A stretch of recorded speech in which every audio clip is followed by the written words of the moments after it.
Hello YouTube, Robert Alvarez, the Psychic Witch, also known as Mr. Lighting and a Fan. Hello, and good afternoon. Right now the time is, well, technically good evening, but right now the time is approximately 3:45, actually I'll go there, 3:45 p.m. Eastern Time. The date is Monday, July 13th.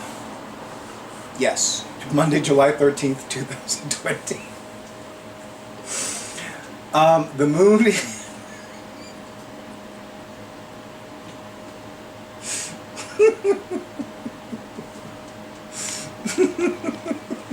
Thank you, YouTube.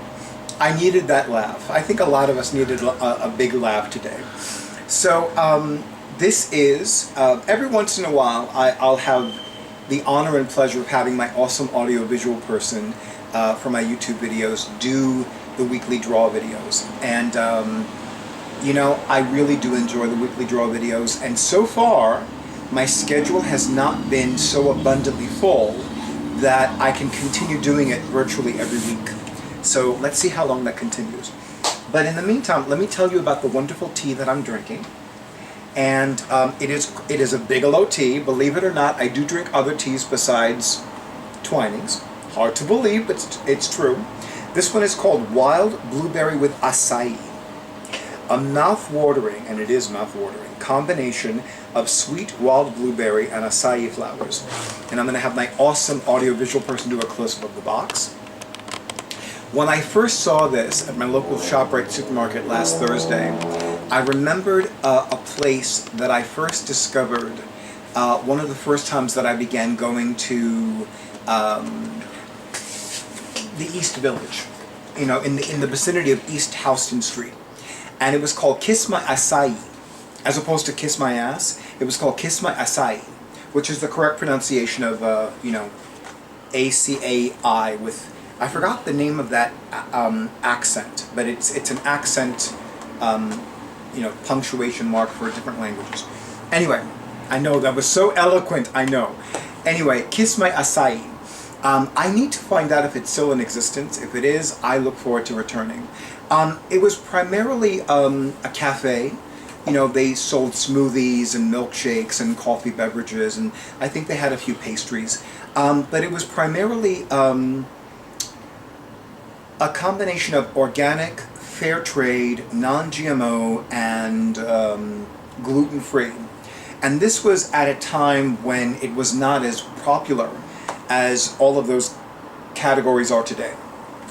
But anyway, so I wanted to pull the cards for this week, going from today, Monday, July 13th, to next Monday, which is July 20th, and it is also the date of the new moon in Cancer, which I'm excited about because all of you know how much I live for my new moon wish lists. So, beginning with the Afro-Brazilian Tarot, actually beginning with the question that I want to pose. Lately I've seen a lot of emails and a lot of articles online that are talking about the halfway mark from January 2020 to now 2020. This tea is really good, by the way. So I was like, you know what, let me do a spread. So even though I'm pulling these cards for the period from today, Monday, July 13th, through next Monday, July 20th, 2020, I still feel like this period, based on the question that I'm going to ask, is a preparatory period. So, I call upon the spirits of the Afro-Brazilian Orishas, and I pose the following question.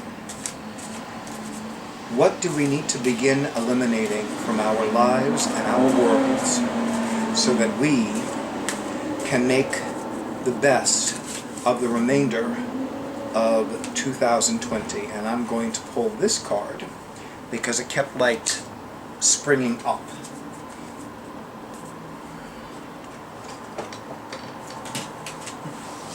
And now I'm using this in the meantime until I find a longer chain.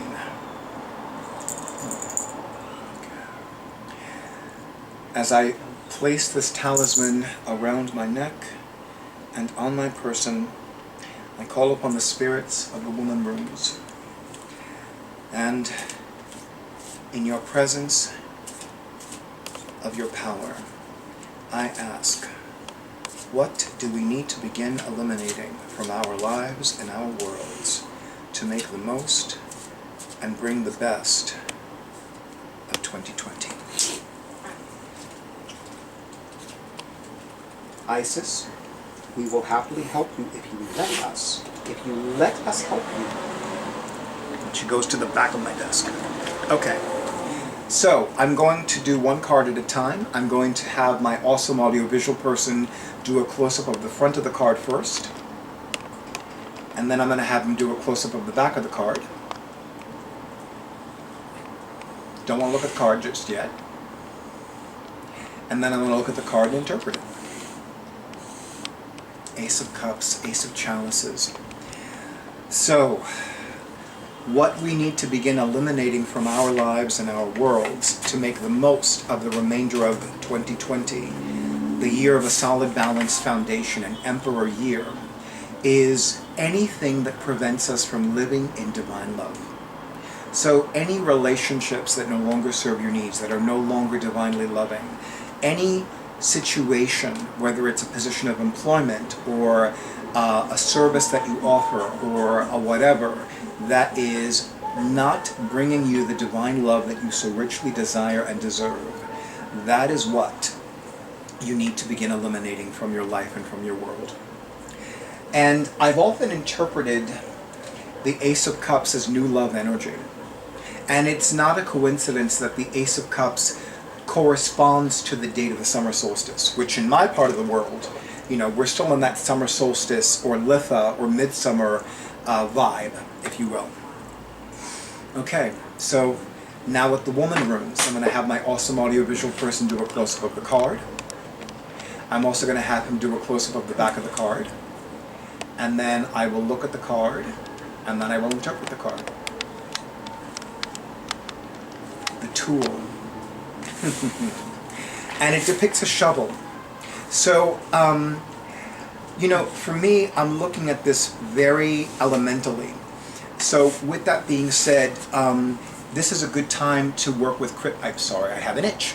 This is a good time to work with crystals. This is a good time to work with minerals, with anything that comes from the earth, including but not limited to herbs, flowers, and also look at what you need to do with your earth, with your home, with your, and yes, I am also referring to Gaia, Mother Earth, or in my primary pantheon, Geb, the ancient Egyptian god of the earth, the physical embodiment of the earth, but also your home, your apartment, your house, your estate, whatever it is, wherever you live, and also your global home. You know, there's an old expression that I have not thought about in a long time, and it came to me a few moments ago. Charity begins at home. So before you can give to another person, in any capacity, you need to make sure that you are also nourishing yourself first. And I mean that literally. I really do believe that, because how I live my life is I tithe first to the individuals or organizations that provide me with spiritual guidance and divine inspiration. Then I pay a bill or two, and then I donate to a charity. And that's what works best for me. You know, making sure that I express the faith in the divine, or as I call her, the great goddess, that I'm being provided for in every way. So I'm just going to read what it says on the bottom of the tool of the card. Rune of labor, production, and enterprise. So with that being said, I would say to you, what unfinished tasks do you need to take care of? What things do you need to finish up before you, say, go away on a vacation, or go away on a business trip, or do something else before you can begin a new project or a new endeavor? And that's a rhetorical question. But in the meantime, thank you, YouTube, for honoring who I am and what I do. I wish all of you many blessings of love and light, prosperity and peace. And stay tuned for the next video.